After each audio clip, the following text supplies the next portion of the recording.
Alright, so this is going to be the patch 7.4 rundown. I only briefly glanced over the patch, so I don't know exactly what has happened in it. But from looking over it briefly, I didn't see things that are going to drastically change the meta, and then some things that I did see in it only seem to be applicable to solo queue instead of competitive. So we'll talk about that as it happens. Also, to my knowledge, this is the first patch notes that does not have Skarzard in it, so we're going to have a moment of silence. We're going to miss Skarzard. Anyways, so first up is Cho'Gath. Feast stack can infinitely stack against champions and epic monsters, and stacks no longer fall off on death. Feast ability and power ratio down, bonus health ratio added. Update Feast R, changes to the rules, okay. Cho'Gath no longer loses Feast stacks on death, that's pretty nice. Feed the Void Feast can now stack infinitely. Only 5 stacks can be feigned for minions and non-epic monsters, those they don't have to be the first 5. Feast no longer heals Cho'Gath when it kills a unit at max stacks. Nomming a 6 minion or epic monster doesn't do anything beyond damage. Indiscrimination Digestion, Feast no longer grants 2 stacks on champion kill or half mana, and cooldown refund on minion kill, okay? Ratio 0.7 ability power to 0.5 ability power and 10% bonus HP. So the way that I look at this is the HP AP items end up giving him more damage, if I'm correct here. Bonus health per stack, 100 to 180, 80 to 140. That's pretty big. Bonus health at 6 stacks, 1080 to 840. Maximum attack range bonus. He gets an extra 25 range. That's pretty okay. Cho'Gath reaches his maximum size and bonus attack range at 10 stacks. So, I mean, I don't know visually how that ends up looking. So the thing about this is that it seems like someone thought it would be a great idea to give Cho'Gath these buffs to his R. The problem is that this doesn't affect why Cho'Gath is not seen inside of competitive. The reality of the situation is that if Cho'Gath is killing you in competitive when he's already at max stacks, you got a bigger problem on your hands. He's not going to be played inside of... If he's going to be played anywhere, right, because of the non-epic monster stuff, which means that if he kills Dragon and Baron, then he gets a feast stack, right? Yeah, he gets a feast stack, I guess? Wait. I'm going to assume that he gets a feast stack on an epic. Only 5 stacks can be gained. So, okay, I'm gonna assume he gets a feast stack from Dragon and Baron. The reality of the situation is that he can't be played in top lane because he has too many bad matchups, and they didn't address that problem here. He can't be played in mid lane because he has too many bad matchups, and that can't be addressed here either. So he's reduced to being played inside of the jungle. He's gonna not really have any gank pressure or gank presence levels 1 through 6. He's gonna fall too far behind, and it doesn't really matter what his sustain is. So all in all, it seems like someone down in Silver yet again made another random change, much like the Volibear change a really long time ago. In addition to, wasn't there another change that was in like 7.2 that was just completely out of left field? Feels like someone down in Silver is like a Cho'Gath main, and they're like, you know what, I could really use these extra feast stacks where no one punishes me and I don't die anyway. And, you know, there's an 80 death average per game at, you know, 20 minutes or something. So that's what this change really strikes me as. Moving down a little bit, Bard, bonus movement speed when collecting chimes increased. Bonus movement speed 18 plus 12% for each chime beyond the first, 24% plus 14% for each chime beyond the first. Max bonus 3 times, 66 to 80%. That's pretty nice. This is a little bit of a novelty buff. I don't think that it really affects Bard or why he would or wouldn't be picked in competitive. Obviously, this is going to be really nice for solo queue, but it's sort of a negligible change, and it doesn't really do too much to make Bard come back into the meta as a staple. Cassiopeia. Cassiopeia is now slick, fixed to flash plus alt bug. I really hate the fact that they removed this. These type of mechanics are extremely difficult to pull off, and if you were actually watching one of the LCK series after Faker did, you know, his Cassiopeia alt bug thing pretty consistently, there was a series where the player just kept messing it up in the game while attempting it. And I think that that kind of risk reward is really cool at the pro level. I can understand how it can be frustrating inside a solo queue, but let's be honest, most people are not going to be able to do that in solo queue in the heat of the moment. I don't like when stuff like this is removed from the game, so this sort of makes me frown. Corki, normal missile damage down, missile count now tracked on secondary resources bar. That's pretty cool. Our missile barrage, normal missile damage numbers, 100 to 160 scaling to 75 to 125. Total attack damage ratio, 20 to 100%, 15 to 75%. Ability power ratio, that doesn't really matter. 30 to 20%, because people don't actually build Gunblade on him. Otherwise, that could actually hurt him, but that's not the proper build on him anymore. Big one damage numbers, 150 to 240, 150 to 250. This is negligible. Total attack damage ratio, 30 to 150% unchanged. Ability power ratio, 45 to 40%.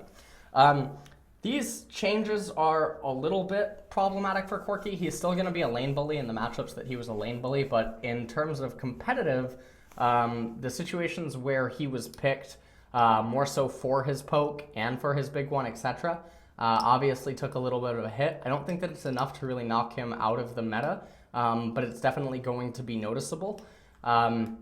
And in compositions that are going to feature like Varus and Jhin, I feel like this is going to be more impacted, even more so, because the changes to lethality is only going to further exacerbate these type of changes where it's going to bring everything down. And now with Corki missing this and the lethality changes impacting Jhin and Varus and other champions, it's obviously going to make the compositions as a whole worse. Jhin, Arbalest, slow duration decreased. Curtain call, 0.75 seconds to 0.5 seconds. That seems really, really small to most people, but that's actually really, really, really big. Unless you have, ping issues anyway, then, you're probably not going to notice, to be completely honest. But that's a pretty balanced change. You're just going to have to get a little bit better with Jhin's ultimate, and I don't think that's really going to be a problem. So I feel like this is an okay change. It doesn't really affect his super late game team fightings, because at that point he's always hitting his curtain calls. This is just a slight nerf to his early and mid game curtain calls, but I feel like it's pretty fair. They don't really take Jhin out of the meta, which I'm happy to see, because he's actually a really cool champion. Katarina, -2 MR from Slytherin. Base MR 34 to 32, okay. Doesn't really change anything. Maoki, Q, mana cost up, E impact damage removed. Q, Arcane Smash, 45 mana at all ranks to 45 to 65 scaling.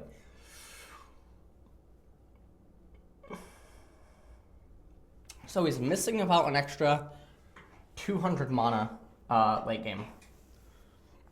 He's missing 200 mana late game. I don't know if that actually affects him. In the laning phase, however, he's probably missing about 120 mana. So that's going to be interesting. If he... This might just force Maoki's builds to be changed up a little bit, and he might need to actually get like Glacial Shroud and hold it earlier on. And if he doesn't go Iceborne, well, yeah, if he goes Iceborne Gauntlet, then he's probably just gonna have to get Glacial Shroud and hold it, Frozen Heart, Glacial Shroud and hold it, and then he'll be the same. But that is a little bit awkward for him to do. E, Sapling Toss. Saplings no longer deal damage when they land. You think that this affects his CSing a little bit, although I'm not entirely sure of his numbers off the top of my head, but I'm going to assume that this has an interaction with his CSing. It doesn't have any interaction, though, with his leashing. Like if he's going to leash the Raptor camp early on, this doesn't impact him at all. So in that sense, I think the Maoki is pretty fine. I think these changes they're fair. And it's definitely going to affect him in some of the matchups where his goal is to ultimately just out-sustain the opponent. It's more so going to affect him in matchups where champions deal hybrid damage, or they force him to itemize in a very specific manner. For instance, let's say Maoki against Shen. Shen primarily deals magic damage, but he also deals physical. Shen comes with, hybrid damage in that matchup. Poppy, very similarly, comes with hybrid damage because she gets the Balmy Cinder. When I think of like Tom Kenshin stuff, Tom deals hybrid damage because obviously he does a lot of auto attacks, which applies physical damage, but then it also applies all his passive and all his abilities are magic. So this affects Maoki in some situations because there are unique matchups where you end up going Spectre's Cowl into Balmy Cinder and then completing the MR item. There are matchups which just force you to go straight into the MR item and completely circumvent going Balmy Cinder. And then there's other matchups where you go Spectre's Cowl with Ninja Tabi because you have to balance the type of damage that you're receiving. So this type of a change does hit him in that area, but I don't think that it's going to be too big and competitive. I think that it's fair again.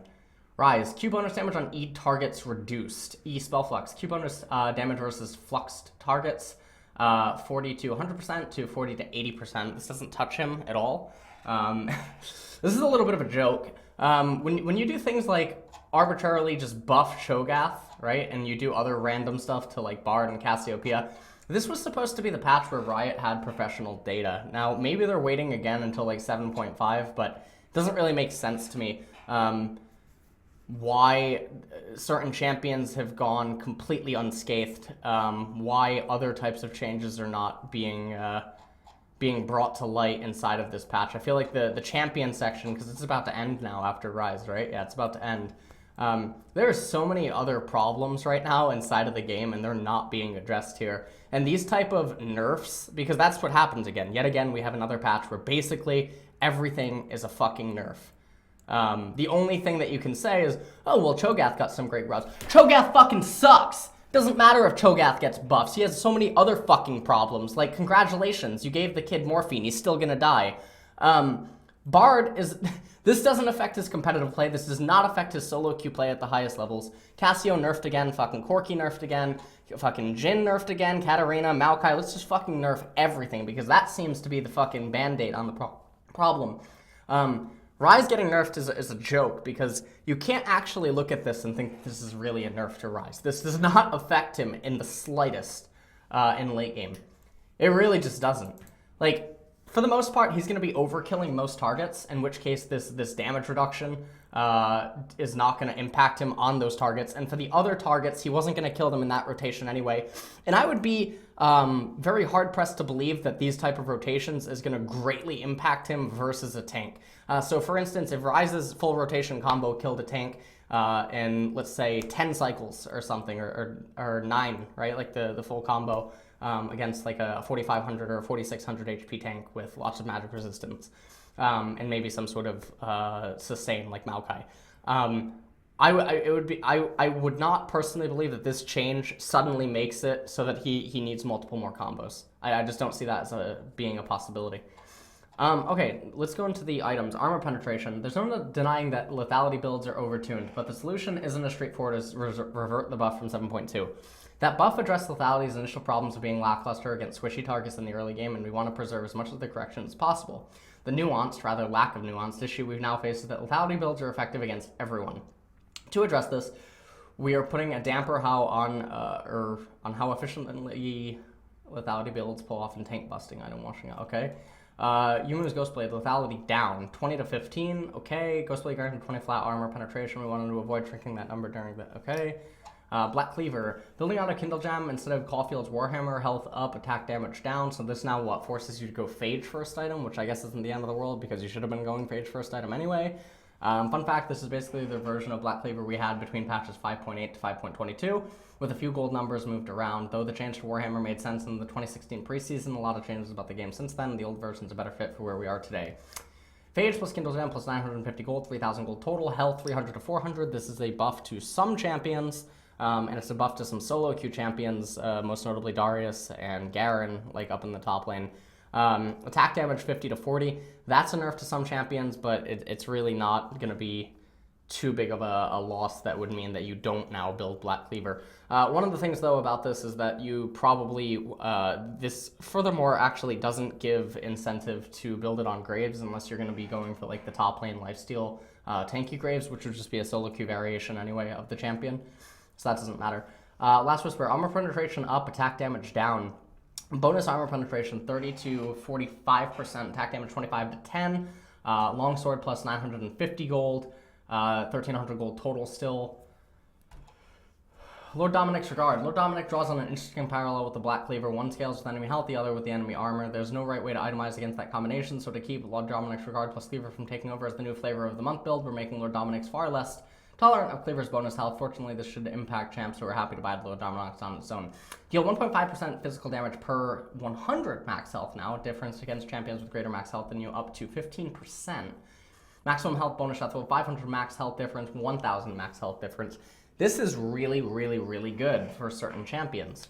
And I actually really like this buff because it does now make Last Whisper Lord Dominik's a much more appealing itemization path.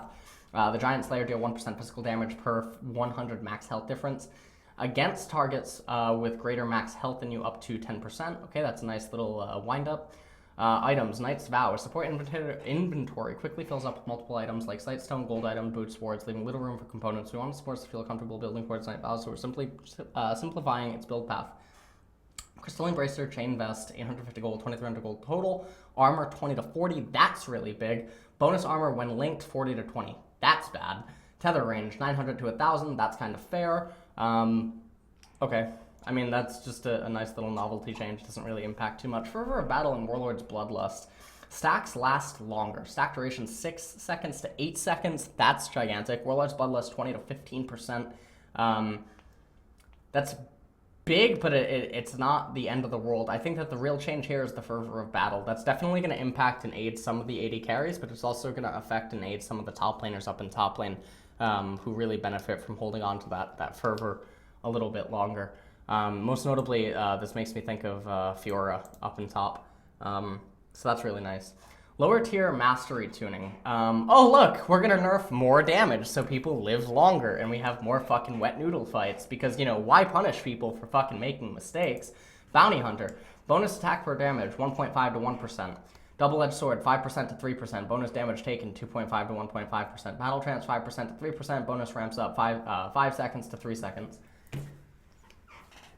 I mean, change everything you want, Riot. You know what I mean? All that it means is that, you know, come Worlds, people have to watch, you know, the Western teams get their shit shoved in for an extra 5 minutes. Holy shit. Against champions below 40% health, deal 1% bonus damage, max 5%, 0.6% bonus damage per rank. This is so disgusting.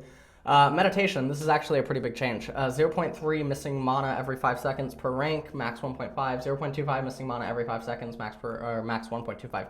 This affects some of the supports that just go 5 points in meditation and they just endlessly spam their abilities, you know, as the poke and the sustain inside of the lane. Like if you go 5 points meditation on Zyra, or you go 5 points meditation on Malzahar, or, you know, 5 points meditation on Karma. Although usually people do like the 2-3 or the 3-2. Oftentimes you can find the 5 points in meditation, and obviously this will hurt them. 5-point meditation Zillion, so that you can just keep endlessly throwing out the bombs. Stuff like that gets impacted. Precision, lethality, 1.7 per rank to 1.2 per rank, max 6, so you lose 2.5 lethality. Flat magic penetration per rank, 0.6 per rank to 0.3 per rank. Scaling magic, son of a bitch. Stealth trap interaction. The introduction of control words has given League of Legends too many trap disabling effects, leaving trap reliant champions in the same position stealth champions used to be, countered by cheap item / trinket. We're removing trap disabling from most of the vision effect. We want to ensure melee champions can attack the traps they reveal. That's really nice. Congratulations, Timo. These are all really cool. Okay. Trap revealing item adjustment. Okay. Catch-up experience. All right. Rubber banding.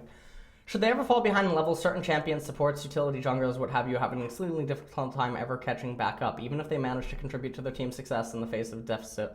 In some cases, contributing to their team is the reason they fell behind in the first place. See, champions who roam between lanes or play in the deep vision game, we want champions to be fairly rewarded for setting up the plays that lead their teams to victory at the expense of their own leveling. Side note, we're also keeping a lookout for similar changes to stuff like Baron, Dragon, and turret kills. Teamwork bonus gold. Holy shit. If I get a 4-level advantage over my opposing jungler, okay, and he is 0-3-1 or something, and I am 6-2-1, I don't want him to be able to kill 3 fucking camps and somehow be the same level as me. Like, you shouldn't be rewarded for sucking dick. What the fuck is this? This is like welfare in League of Legends. Holy shit, what's today? It's the 23rd. I thought it was the 15th for a second when I was reading these goddamn patch notes. I was about to say, Sawyer, we're going to Walmart. Holy shit, man. I'm still relevant. Earning a killer assist while below your team's average level now grants bonus. Holy shit, this is this fucking... I don't even know what to say about this. Teamwork bonus experience kicks in at 1 level. Holy shit, this is such a joke. The bonus scale... Well, it's a joke, but what this does, and what's kind of cool about this, is it only further enables aggression inside of competitive and solo queue play from the junglers, because now they have even more incentive to look for the rubber banding. So the correct way of, or the more optimal way relative to the current meta and the way that the lanes are, assuming that you have proper laners, just got basically buffed. The aggressive play, not the farming, sit back, Care Bear style. This is a pretty big buff to that. And so in that regard, I think that it's really, really nice because now junglers that are playing the pathetic gamble style of just farming and praying that there's no interaction, that your laners can weather the storm, and they do that over and over and over, I feel like now they get even more punished for it. So I really, really like that in that regard. But in the same sense, the junglers that, again, they die 3 times in a row, they get counter-jungled into oblivion, they get left 1 Wraith, they get left a Golem, they get left 1 fucking Wolf, and they name it Bambi. I don't feel like they deserve to actually catch up in levels. It's pretty interesting, but I guess that there's no way to actually balance in, you know, how many times you fucking died relative to the bonus experience or something, because it's one thing to get bonus experience if, like, you're 2-0-1 and the enemy jungler cleared 5 camps, you know, while you chose to gank or something. In reality, the difference between you and that jungler should be made up for via your laner. And because the laner is now ahead, the laner, because they're more interactive, because they're constantly fighting against the opponent, and they have more tools at their disposal, like freezing, hard pushing, slow pushing, setting up dives, you know, with the mid laner and the jungler. Because they have those type of resources and tactics available to them, I feel like the lead should be further magnified up in that lane, or mid lane, bottom lane, whatever, than just having the 5 camps. So in that regard, it's a little bit wonky. Turret First Blood gold. Gold reward down. So we're moving on again. 275 gold to 300 gold. Global bonus no longer grants 25 gold to all teammates. Total bonus 400 to 300 gold. So sick. Nerf after nerf after nerf after fucking nerf. Before we fucking know it, we're going to be in a room with padded walls. League client update. Okay, I'm not going to look at this. Rotating game modes. Not going to look at that. Ranked solo. Ranked flux, okay. Bug fixes, let me just glance over this.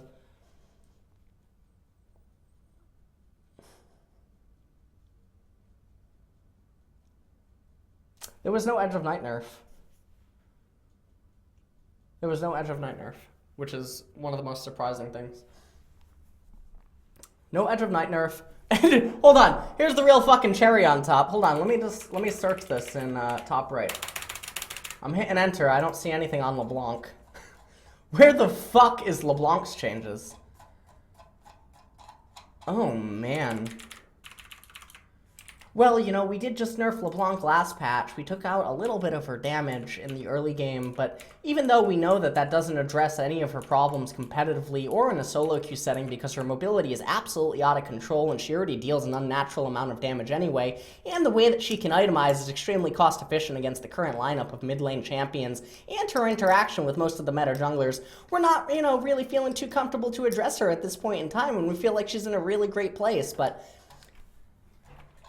I mean, she only has 100% pick ban rate in Korea for a reason. She's banned like 99% of the time in Korea, but like, you know, why the fuck does that matter? Like, why not? Anyways, thanks for joining me for patch 7.5 Nerfdown.